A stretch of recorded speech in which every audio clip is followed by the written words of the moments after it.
a nossa geração, ela tem muito desejo de investir o dinheiro. Então, cada amigo meu fala uma coisa. Poxa, é legal você investir em imóveis. Poxa, deixa em ações. Deixa no banco rendendo.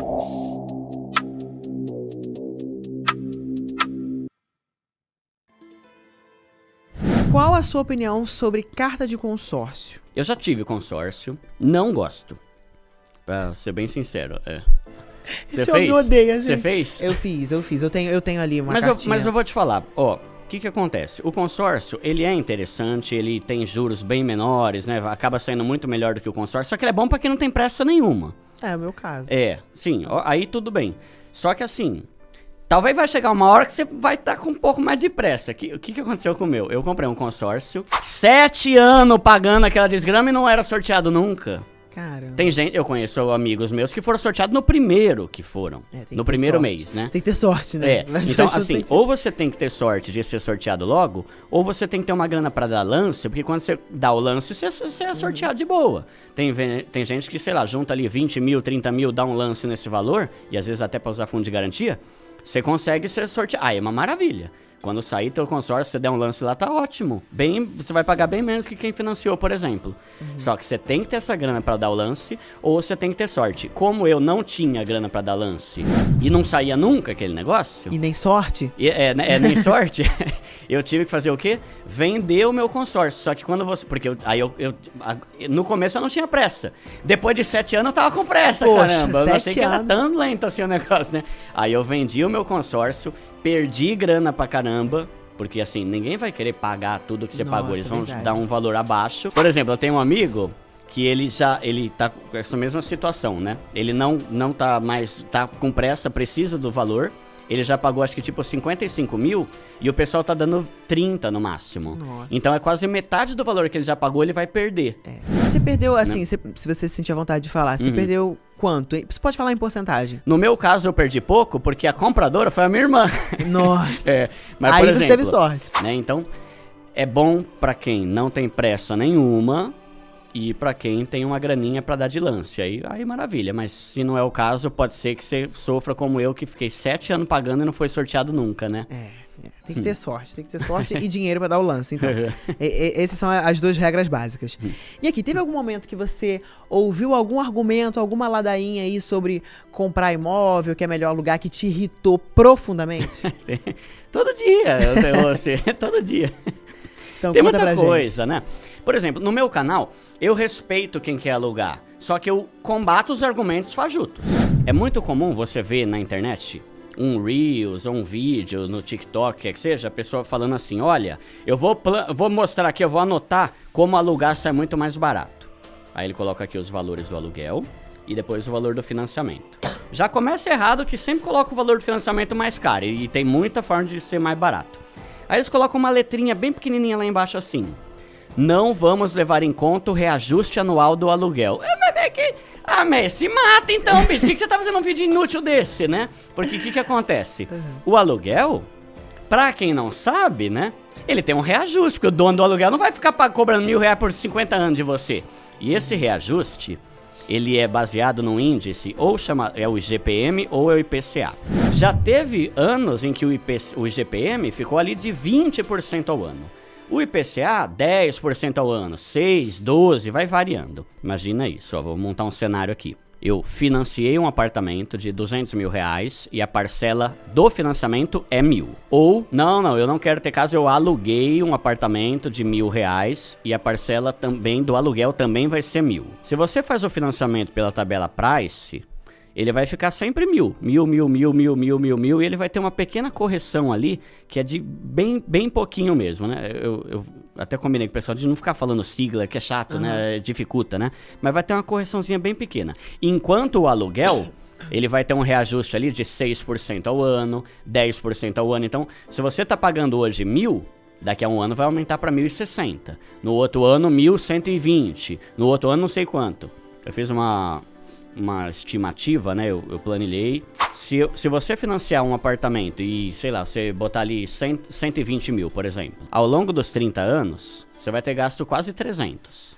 Caramba, Duda, financiei 120 pau e paguei 300. Que burrada, hein? Pois é. Só que aí, por quê? Por causa dos juros, né? Só que uma pessoa que começa um aluguel hoje, que custa R$1.000, e ano que vem aumenta 6%. No outro aumenta 6, no outro aumenta 6, 6, 6, 6. No final dos 30 anos, essa pessoa vai ter pago mais de R$1 milhão.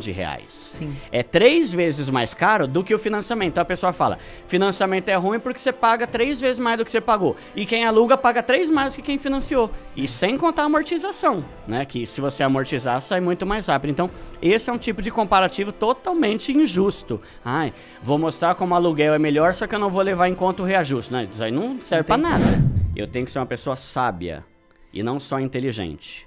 Eu posso chegar e falar alguma coisa que é financeiramente inteligente, só que eu tenho que ter a sabedoria de lembrar que o brasileiro não tem educação financeira. Perfeito. Então eu não posso falar uma coisa que eu sei que 90% das pessoas vai fazer asneira. Não, mas tá certo o que eu tô falando. Tá certo o que vários canais falam. A nossa geração, ela tem muito desejo de investir o dinheiro. Então, cada amigo meu fala uma coisa. Poxa, é legal você investir em imóveis. Poxa, deixa em ações. Deixa no banco rendendo. Por exemplo, o Banco Pan tem várias plataformas dentro do banco onde você pode aplicar o seu dinheiro e tudo mais. Ele render, trabalhar pra você de alguma forma. E é muito interessante isso. Só que eu sempre tive essa dúvida. O meu canal é pra pobre. Primo pobre, né? Então, esse argumento que você fala, ele é super válido.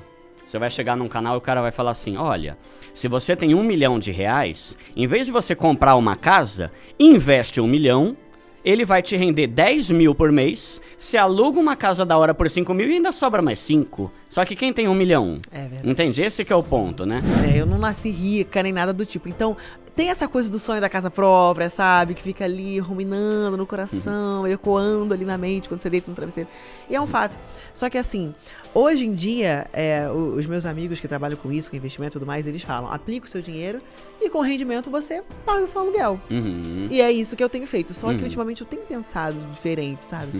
Fico, e se eu comprar um imóvel? E se? Porque assim, apesar de algumas pessoas falarem sobre as vantagens de alugar e tal, é muito difícil achar um livro clássico, best-seller de finanças, que o cara não fale que é bom ter uma casa. Então, por exemplo, O Segredos da Mente Milionária, o cara fala que é bom. Tem um vídeo no meu canal sobre isso. A Psicologia Financeira, o cara fala que é bom. O Homem Mais Rico da Babilônia, o cara fala que é bom. O Pai Rico, o Pai Pobre, ele fala algumas coisas lá, só que distorceram tudo que ele falou no livro Pai Rico, Pai Pobre. Então depois ele fez um outro livro chamado Cartas do Pai Rico, Pai Pobre, falando, galera, em nenhum momento eu falei que não é pra ter casa própria, tá? Eu só falei que ela é um passivo e não um ativo. Então, é fato que, sabe, por mais que você tenha algum... Ai, alugar ou financiar... Você queria ter uma casa, não quer? Claro! Não, eu não quero ter imóvel. Todo mundo quer ter, né? Então, é muito legal. E aí tem as vantagens e desvantagens de cada um.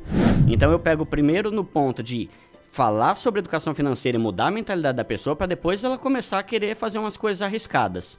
Porque se você for ver, a maioria dos pobres, o único patrimônio que tem é a casa. Sim. Então eu falo, tenha a sua casa, corre atrás disso. Só que tem alguns pontos, como você ter bastante dinheiro, ok. Então você pode alugar. Só que você tem bastante dinheiro no banco a ponto de, se você for enxotado lá da tua casa de aluguel, você compra, porque você tem dinheiro no banco.